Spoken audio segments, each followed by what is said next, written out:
retomar ya luego con temas internacionales, pero vamos a escuchar las palabras de la ministra y luego el comité político. Primero, el pago de recuperación. Esta semana más vamos a iniciar la entrega de viviendas de emergencias transitorias de alto estándar. El Senapred ya cuenta con 400 viviendas de emergencia en stock y ya inició las gestiones para la compra y adquisición de más viviendas de emergencia de alto estándar. Además, y como lo hemos dicho, pero queremos reiterarlo para la información a la ciudadanía, vamos a entregar una tarjeta a las familias cuyas viviendas sufrieron daños menores para la compra de materiales de construcción de hasta 50 UF. Estamos hablando de 1,8 millones de pesos aproximadamente.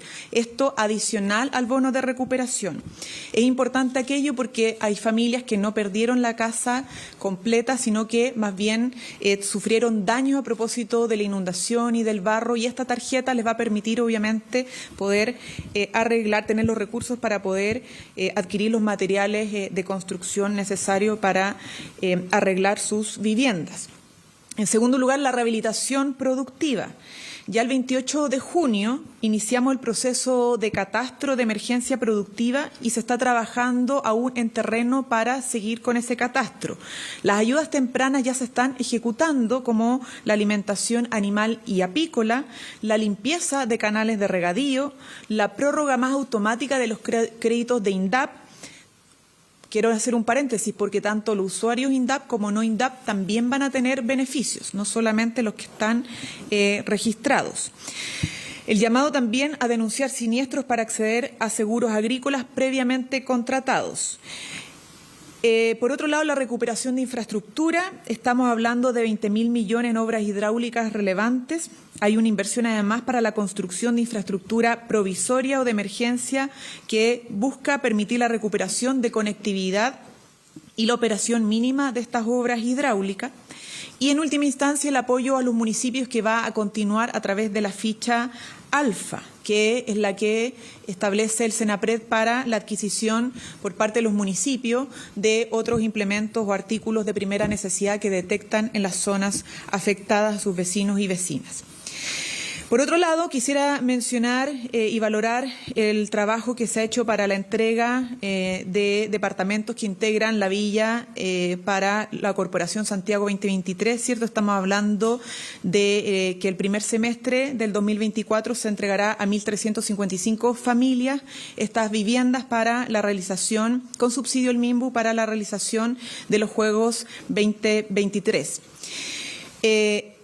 Hoy día, además, el presidente va a poder iniciar, ¿cierto?, el trabajo a través de la nominación de la persona encargada de la reconstrucción, todo el proceso de reconstrucción definitiva de las personas afectadas por la emergencia. Es decir, que vamos a poder ya estos días iniciar el trabajo del plan de reconstrucción. En última instancia, y antes de pasar a los anuncios sobre el caso convenios, quisiera señalar algo que es muy importante y que en lo que estuvo trabajando el presidente de la República junto con sus delegados y delegadas, particularmente la delegada Constanza Martínez de la región metropolitana.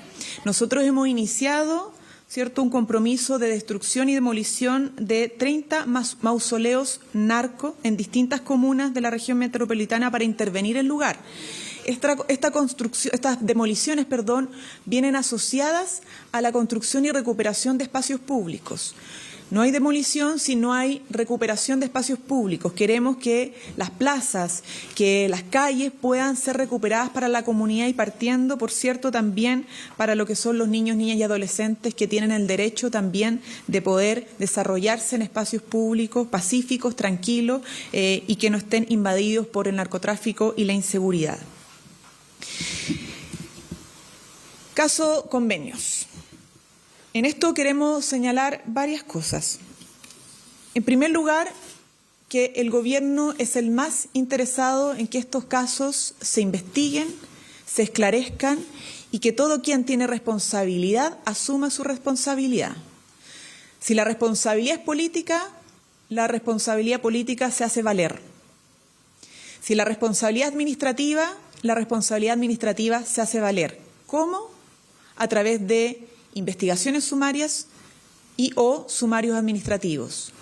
Si la responsabilidad es penal, entonces la justicia la que debe determinar quién cometió un delito, qué tipo de delito cometió y cuáles son las sanciones o penas asociadas a ese delito. Por lo mismo, como gobierno hemos actuado, porque somos los más interesados en que esto se esclarezca, caiga quien caiga y quien tenga que asumir su responsabilidad, insistimos, sea política, administrativa o penal. Por lo mismo, esto no se trata de superioridad moral ni nada por el estilo. Se trata de cómo actuamos frente a este tipo de situaciones. Se trata del estándar de actuación que hacemos valer cuando nos enfrentamos a denuncias o posibles irregularidades. Y esperamos que ese estándar siempre se cumpla, sea para los casos propios, como sea para los casos que involucran a otro sector político. Eso creemos que es lo que espera la ciudadanía. Y por lo mismo hemos procedido no solo a establecer responsabilidades políticas, sino que también hemos iniciado, cada vez que sea necesario, investigaciones sumarias, sumarios administrativos, y hemos colaborado y seguiremos colaborando con la justicia en la entrega de toda la información correspondiente.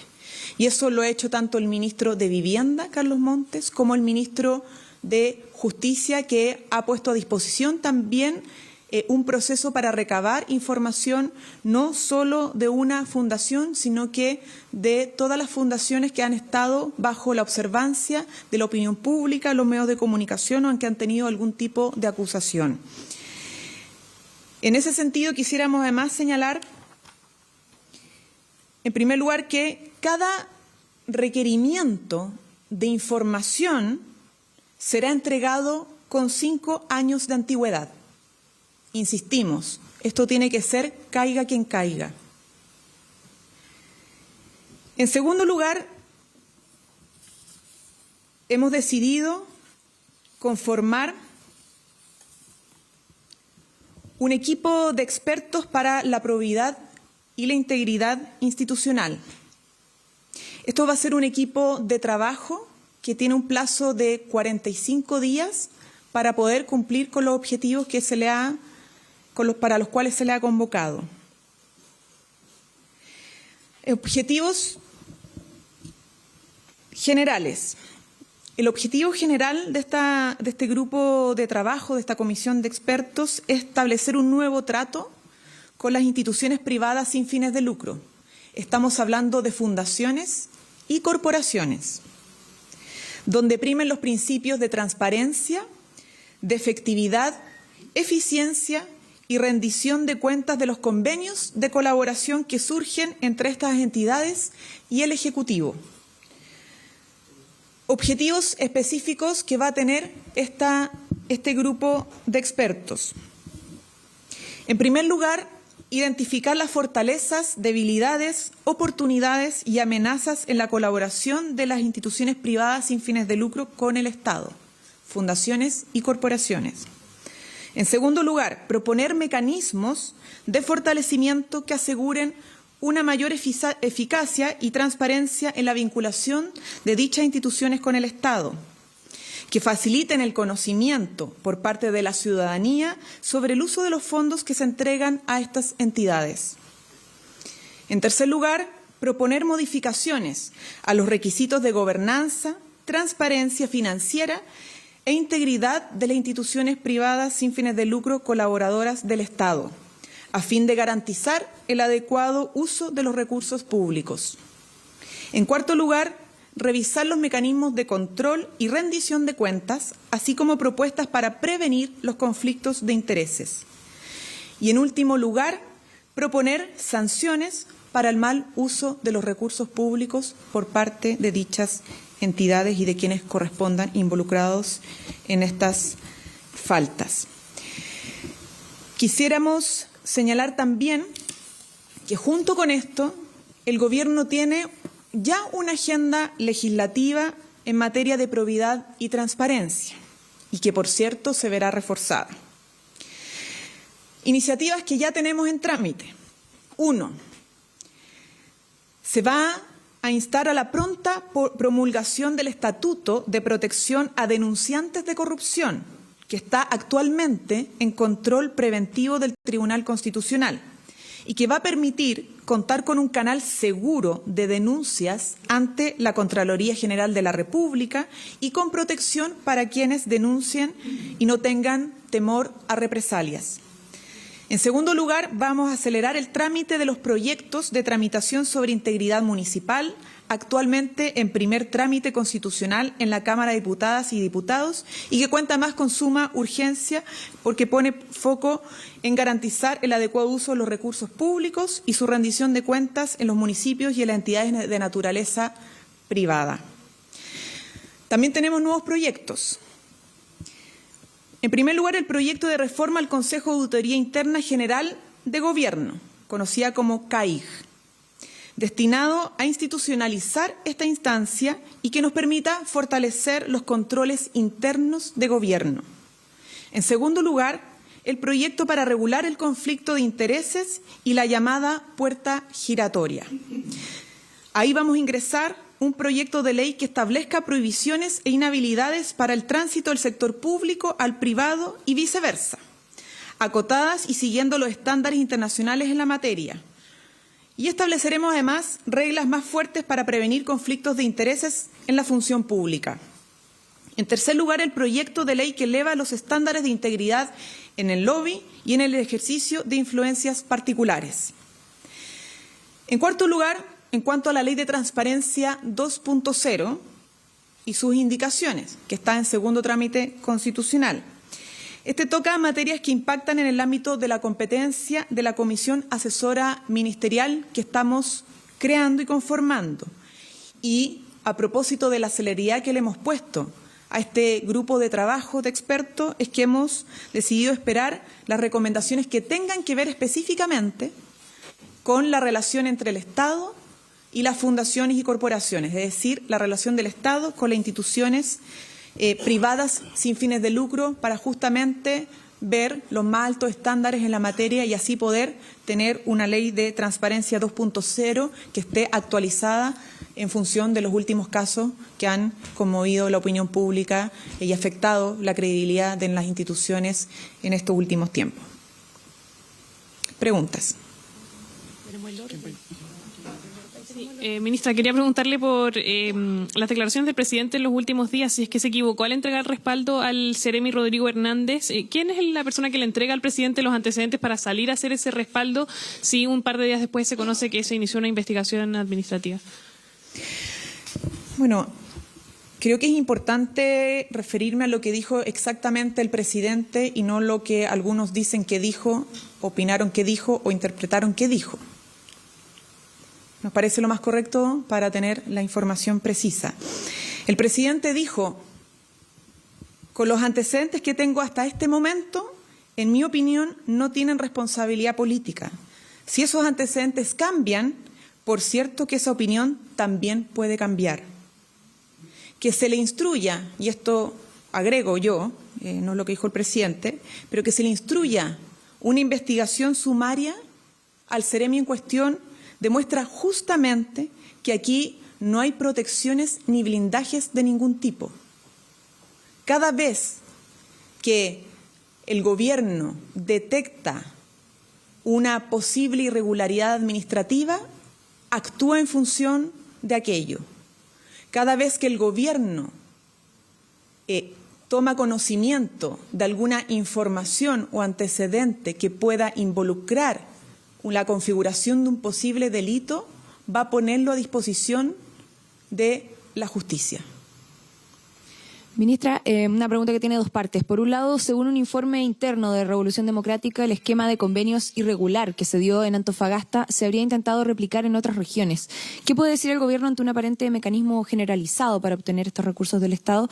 Y por otro lado, los resultados de una auditoría solicitada por el ex Seremi Carlos Contreras arrojaron prácticamente las mismas irregularidades que se conocieron varias semanas después.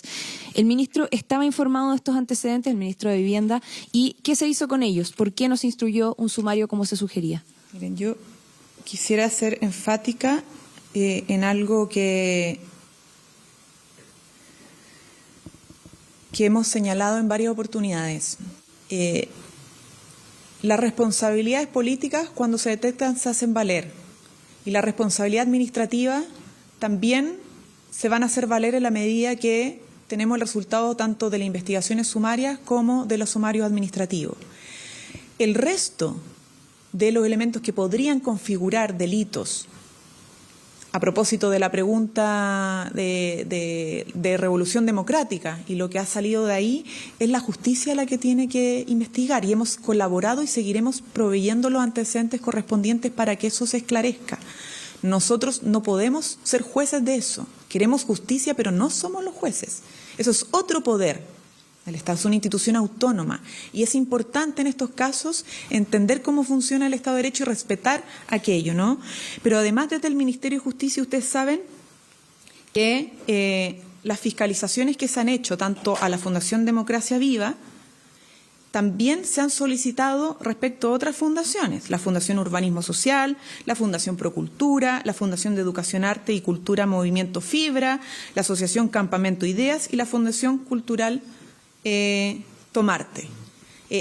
Esas distintas fundaciones se les ha solicitado a través del Ministerio de Justicia, el Departamento de Personas Jurídicas, proveer toda la información respecto a ellas para posteriormente también tomar acciones y medidas, ¿no? Y junto con eso además se le han solicitado acciones al Consejo de Defensa del Estado, quien va a determinar incluso si corresponde iniciar querellas para, obviamente, defender los intereses del Estado en esta materia. Ministra, y respecto a esta auditoría que le mencionaba, ¿por qué no se inició un sumario? ¿Cómo se sugería? ¿Y el ministro estaba o no en conocimiento de esta situación? Porque habría eventuales delitos, habría la obligación de denunciarlos. Eso está totalmente asociado justamente a las responsabilidades políticas que ya se hicieron valer, tanto al Ceremi de la región de Antofagasta como a la subsecretaria de Vivienda. Es una auditoría previa a estas últimas semanas, por eso lo planteo. Por lo mismo. Aquí hay responsabilidades políticas y además responsabilidades administrativas.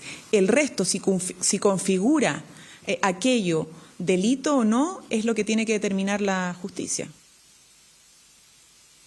Ministra, buenas tardes. Quería que me precisaran los integrantes de esta comisión de expertos que usted acaba de denunciar, si ya están definidos o en cuánto plazo los van a definir. Sí. Lo segundo, en el marco de los proyectos o medidas que se podrían tomar, está la ley de probidad 2.0 que usted señaló. ¿Esa ley ya está en el Congreso? ¿Van a esperar los resultados de esta comisión o van a apurar lo que ya está en el Congreso? Mire, tenemos obviamente ya los integrantes y las integrantes, expertos y expertas transversales para este equipo de trabajo, que va a tener un plazo súper acotado de 45 días, porque sabemos que hay que tomar definiciones rápidas, hay que actuar rápidamente. Esto no va a ser una de esas comisiones asesoras que demoran más de un año trabajando por el carácter de urgencia que tiene el actuar en materia regulatoria. Pero el resultado de este trabajo, que implica establecer esta revisión de la relación entre el Estado e instituciones privadas sin fines de lucro, corporaciones y fundaciones, la idea es que aporte a una agenda legislativa que ya ha ido avanzando, que no es nueva, que se debiera fortalecer con el trabajo que haga tanto SECPRES como esta comisión de expertos para justamente atender a las nuevas situaciones que hemos tenido que presenciar y que requieren mejoras desde el punto de vista del funcionamiento del Estado. Entonces, el proyecto de ley que tú mencionabas y que yo lo señalaba también, que es la Ley de Transparencia 2.0 y sus indicaciones, efectivamente está en segundo trámite constitucional. ¿Ya? Nosotros podríamos sacarlo rápidamente, pero respecto a la parte que es un proyecto amplio, ¿no? Respecto a lo que significa estas regulaciones en cuanto a transparencia asociadas a fundaciones y corporaciones, queremos poder recoger los aportes que haga este grupo de expertos, que en 45 días deberíamos poder tener esas propuestas para poder ahí precisar y no sacar una regulación insuficiente en esta materia, sino que incorpore obviamente las observaciones de este grupo de trabajo. Ministra, ¿quiénes son estos expertos? ¿Quiénes son? ¿Cuántos? Tenemos un grupo ya de expertos y expertas confirmados y prontamente esperamos que hoy día durante la tarde puedan conocerlos, porque vamos a sostener una reunión junto con ellos y ellas para iniciar cuanto antes el trabajo. Ministra, en otro tema, ¿en qué está el devenir de las dos reformas estructurales del gobierno que están actualmente conversándose? Hablo de la reforma de pensiones que esta semana se empieza a votar y la reforma o el pacto tributario que está buscando alcanzar el gobierno. Sin los votos de la oposición, ¿el gobierno ya está haciéndose el ánimo de que debe esperar un año para por lo menos insistir en la reforma tributaria? A ver, la reforma previsional lleva más de 6 meses sin trámite legislativo, después de que se aprobó la idea de legislar en el Congreso Nacional, producto de que la oposición en su momento pidió más tiempo, pidió un equipo de expertos del cual, en un espacio de trabajo del cual se restó. Sin embargo, el esfuerzo y la voluntad del Ejecutivo siempre ha sido conversar y avanzar, porque entendemos que mientras dilatemos más esta discusión, los únicos que pierden son las personas mayores, que no tienen una respuesta respecto a sus pensiones. Y junto con ello hemos dicho en toda instancia que hay flexibilidad respecto a los instrumentos. Pero cada punto que le restamos al seguro social es disminuir las posibilidades de aumentar las pensiones hoy, a menos que tuviéramos otra alternativa propuesta sobre la mesa por parte de la oposición, y hasta el momento no la hay. Esperamos que lo hubiese, porque el tema no tiene que ver con cuál es mejor instrumento o no, sino que qué instrumentos hoy día nos permiten no solo aumentar las pensiones a 20 o 30 años, sino que poder aumentarlas hoy. Algunos han dicho que sin 6%, que todo vaya a la cuenta individual, eso afecta la posibilidad de aumentar hoy las pensiones. Después dicen, bueno, pero aumentemos la pensión garantizada universal con impuestos generales, pero luego se oponen a una reforma tributaria. Entonces, es negar la sal y el agua. Y eso, la verdad es que no es ninguna solución a la necesidad urgente de, en este caso particular, de las personas mayores. Por lo tanto, nuestra disposición siempre ha sido actuar con flexibilidad, pero que las propuestas que se pongan sobre la mesa no solamente sean consecuentes y coherentes con la posición en torno a los impuestos generales para financiarlas, sino que también tengan como resultado la posibilidad de aumentar las pensiones el día de hoy. Y el resto de los obstáculos creemos que se han puesto son básicamente nuevas excusas para no avanzar. Y esperamos obviamente que se ponga en el centro, más que las excusas, la voluntad de avance por el bien de nuestro país. En la misma relación, ¿no? Se ha tratado de señalar que un pacto fiscal no es posible, una reforma tributaria no es posible, a propósito de el caso Democracia Viva. Y la verdad es que ya excusas hemos tenido suficientes, ¿no? Insistir con eso sería confirmar que hay utilización política de este caso para dificultar las reformas estructurales, y esperamos que así no sea. Muy por el contrario, ya hemos tenido disposición, por ejemplo, a retomar conversaciones con la CPC. Hemos tenido buenas opiniones de distintos sectores respecto incluso a la posibilidad de aumentar impuestos no para la clase media, sino para aquellas personas que tienen mayor riqueza en nuestro país, mayor capital, porque todos sabemos que no basta con normas antielusivas. Las normas antielusivas nos permiten recaudar una parte de lo que necesitamos. Tampoco basta con crecimiento económico, que es necesario, urgente, y obviamente es parte de los compromisos de gobierno, para eso hay una agenda específica. También es necesario aumentar impuestos en aquellos sectores que son de más altos ingresos. Y esperamos que en esto no solamente el mundo empresarial esté disponible, como en algún momento se dijo, que había que dar hasta que doliera, sino que también en el Congreso Nacional. Ministra, esta mañana agrupaciones de familiares de detenidos desaparecidos y ejecutados políticos solicitaron la salida de Patricio Fernández de su cargo por sus dichos sobre las causas del golpe de Estado, señalando que es un negacionista y que no tiene validez para ellos en esta conmemoración. ¿Se equivocó Patricio Fernández? ¿Está empañando la organización de los 50 años del golpe? Y también se puede evaluar su permanencia, dado que las críticas justamente vienen de quienes son víctimas del golpe de Estado. Sí, y hubo una recepción por parte de las agrupaciones, de algunos parlamentarios también, aquí en La Moneda para atender sus reclamos, sus inquietudes, y donde le hemos señalado claramente cuál es la posición del gobierno en esta materia y particularmente el presidente de la República. Una cosa es poder discutir sobre la evaluación de un gobierno u otro, si me gustaba o no me gustaba lo que hizo un gobierno de turno. Y otra cosa muy distinta es justificar golpes de Estado o dictaduras. Y en eso nosotros no hemos ni relativizado ni jamás relativizaremos lo que ha implicado en nuestro país esta ruptura democrática, los golpes de Estado y las violaciones generalizadas a los derechos humanos que empañaron la historia de nuestro país y que todavía significan un gran dolor para muchos compatriotas. Por lo mismo, la posición del gobierno es una en estos 50 años donde conmemoramos este fatídico hecho.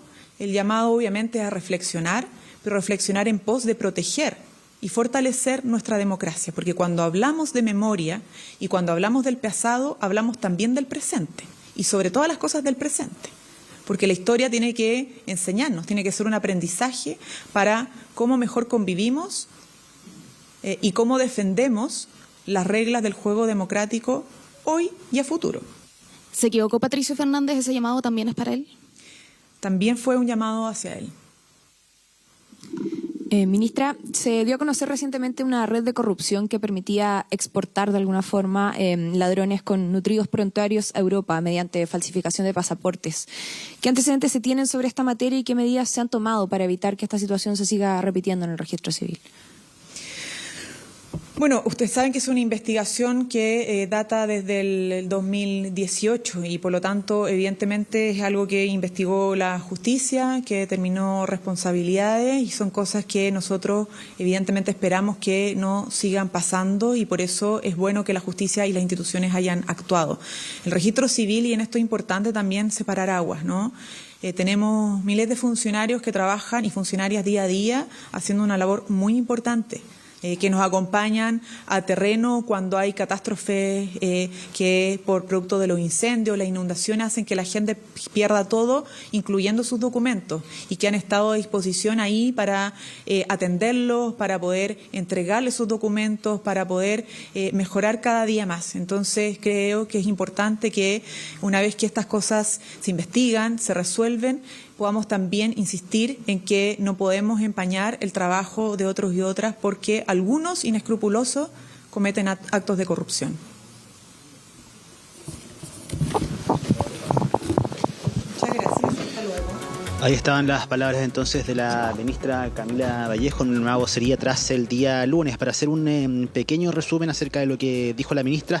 Importante, en términos de la emergencia, se iniciaron las primeras transferencias a cerca de 3.700 personas y el día de hoy se va a nombrar, decía la ministra, el encargado de la reconstrucción de la zona centro-sur. Ese era un anuncio importante que el presidente ya lo había manifestado hace algunos días y hoy día deberíamos tener entonces el nombre de la persona que se va a encargar de la reconstrucción. Y en cuanto al caso de convenio, se entregó distintas informaciones y propuestas y directrices que va a seguir el Ejecutivo. Una de ellas tiene que ver con la entrega de los requerimientos con 5 años de antigüedad, pero lo más importante, la constitución de un equipo de expertos para la probidad, que en un plazo de 45 días tendrá que dar a conocer un nuevo trato para las fundaciones sin fines de lucro con el Estado, con objetivos claros de proponer modificaciones a requisitos de gobernanza, transparencia financiera de las fundaciones, revisar mecanismos de control y rendición de cuentas y proponer también sanciones para el mal uso de recursos públicos. Debería en los próximos días realizarse la primera reunión y conocer también durante la jornada de hoy en la tarde los nombres de las personas que conforman esta comisión. Y por último, quizás uno de los temas más importantes, esta declaración del presidente de hace algunos días de haber respaldado al Ceremi del Maule, del Minbu y también a la delegada presidencial del Biobío, Daniela Dressner. Dijo la ministra Vallejo que el presidente dijo que en su momento no tenía, con los antecedentes que tenía en ese momento, no tenían responsabilidad política, pero sí si los antecedentes cambiaban, él también podía cambiar de opinión, y a eso se refiere entonces con esta que se haya instruido una investigación sumaria a Rodrigo Hernández, el Ceremi del Maule, dando cuenta de que no hay ningún tipo de blindaje y que las responsabilidades políticas se hacen valeras. Parte de lo que entregó, las declaraciones que entregó hoy día la ministra secretaria general de Gobierno, Camila Vallejo, mientras se van sucediendo y conociendo nuevas informaciones acerca del denominado caso Convenios. Exacto, como tú lo planteabas durante esta tarde, eso fue lo que dijo hoy en el punto de prensa. Vamos a conocer los nombres. Este comité de trabajo, comité de expertos transversal, tienen 45 días para una serie de sugerencias, no solo acotado al tema corporaciones, fundaciones, sino también, por ejemplo, el tema de los municipios, a la agenda legislativa que tiene que regular. Sabemos todo lo que ocurre también ahí con las corporaciones municipales. Así que muchas gracias por el reporte, Ivo. Que estés muy bien. Nos vemos, que estés bien.